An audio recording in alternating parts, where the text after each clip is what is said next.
Era Society 5.0 merupakan kelanjutan dari era Revolusi Industri 4.0 yang lebih menonjolkan sisi humanisme dalam menyelesaikan masalah-masalah sosial termasuk pendidikan dengan mengintegrasikan antara virtual dan realita.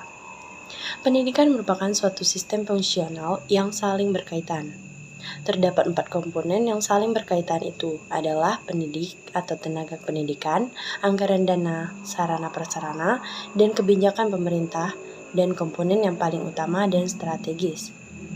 Nah, untuk tercapainya tujuan pendidikan yang berkualitas adalah komponen SDM, pendidik atau tenaga pendidikan, karena dengan SDM berkualitas dapat mendayagunakan komponen lainnya, sehingga tercapai aktivitas dan efisiensi pendidikan. Nah, terdapat 5 kebijakan pengembangan guru di era Society 5.0.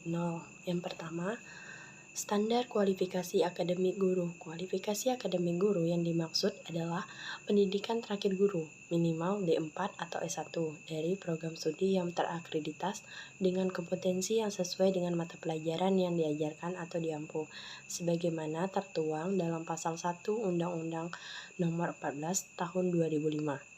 Kualifikasi akademik merupakan salah satu faktor untuk menentukan keahlian seseorang dalam bidang tertentu. Begitu pula dengan integritas menjadi tolak ukur akan pengetahuan mendalam maupun karir. Kebijakan tentang integritas ijazah sudah sangat baik, hanya saja kebijakan tersebut mesti dikaji ulang dan dijelaskan kembali kepada para pendidik, baik guru maupun dosen. Yang kedua, pengembangan kompetensi guru adalah kemampuan seseorang guru dalam menjalankan tugas dan kewajiban dengan layak dan penuh tanggung jawab. Jika dalam guru mengajar itu harus mempunyai akta 4, maka kebijakan pemerintah tentang pengembangan kompetensi guru saat ini adalah program sertifikasi guru yang menjadikan guru sebagai pekerjaan profesionalisme guru yang mengandung pengertian yang meliputi unsur kepribadian, keilmuan, dan keterampilan yang diwujudkan dalam bentuk kompetensi guru serta sikap atau tindakan yang terlihat dalam melaksanakan tugas pembelajaran. Yang ketiga, rekrutmen guru. Pengangkatan guru honorer menjadi guru PPPK dianggap sebagai kebijakan yang paling sesuai dengan kebutuhan pendidikan saat ini. Namun, yang harus jadi perhatian adalah rekrutmen yang transparan agar guru yang diangkat mempunyai kualifikasi dan kompetensi yang sudah sesuai dengan kebutuhan. Sebab jika rekrutmen tersebut asal-asalan, maka akan menjadi beban pemerintah berikutnya dalam mengelola guru-guru tersebut. Bagi sekolah swasta, proses rekrutmen guru harus mengacu pada aturan yang ditetapkan oleh pemerintah. Misalnya, kualifikasi akademik yang sesuai dengan mata pelajaran yang akan diampunya dan bukan semata-mata siap mengajar tanpa memperdulikan kualifikasi pendidikan. 4. Peningkatan upah dan gaji guru. Bantuan subsidi upah atau BSU yang dikeluarkan pemerintah saat ini bukanlah kebijakan yang bersifat permanen. Oleh karena itu, seharusnya berkaitan dengan upah guru, pemerintah harus segera membuat kebijakan yang khusus untuk guru, terutama guru-guru honorer. Pemerintah membuat regulasi yang jelas tentang upah guru honorer yang selama ini hanya menerima upah seadanya tanpa adanya aturan baku yang jelas. Yang kelima, Society 5.0.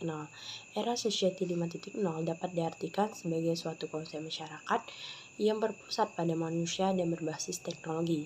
Konsep ini lahir sebagai pengembangan dari revolusi industri 4.0 yang dinilai berpotensi mendegrasi peran manusia. Beberapa cara yang bisa dilakukan oleh dunia pendidikan di Indonesia untuk menghadapi Society 5.0 yaitu 1. Dilihat dari infrastruktur pemerintah harus berusaha untuk meningkatkan pemerataan pembangunan dan perluasan koneksi internet ke semua wilayah Indonesia.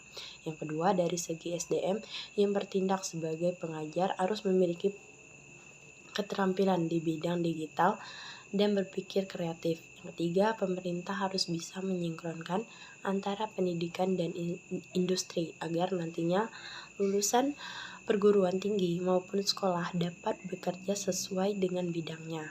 Yang keempat, menerapkan teknologi sebagai alat kegiatan belajar mengajar. Mempunyai pepatah kuno, lebih baik sehari belajar dengan guru yang hebat daripada 1000 hari belajar sendiri. Nah, berdasarkan survei ini, 10 negara yang memandang guru sebagai profesi yang terhormat adalah yang pertama itu Cina, Malaysia, Taiwan, Rusia, Indonesia, Korea, Turki, India, dan Selandia Baru. Pendidik harus menjadi motivator, teladan, evaluator, inspirator, dan dinamisator sehingga dapat melahirkan karakter peserta didik sebagaimana diatur melalui Permendikbud Nomor 22 Tahun 2020 tentang Renstra Kemendikbud yang menyongsong era Society 5.0 ini dengan program belajar Pancasila SIS yang berisi tentang 1. Beriman dan bertakwa kepada Tuhan Yang Maha Esa dan berakhlak mulia. 2. Mandiri. Yang ketiga, bernalar kritis. 4.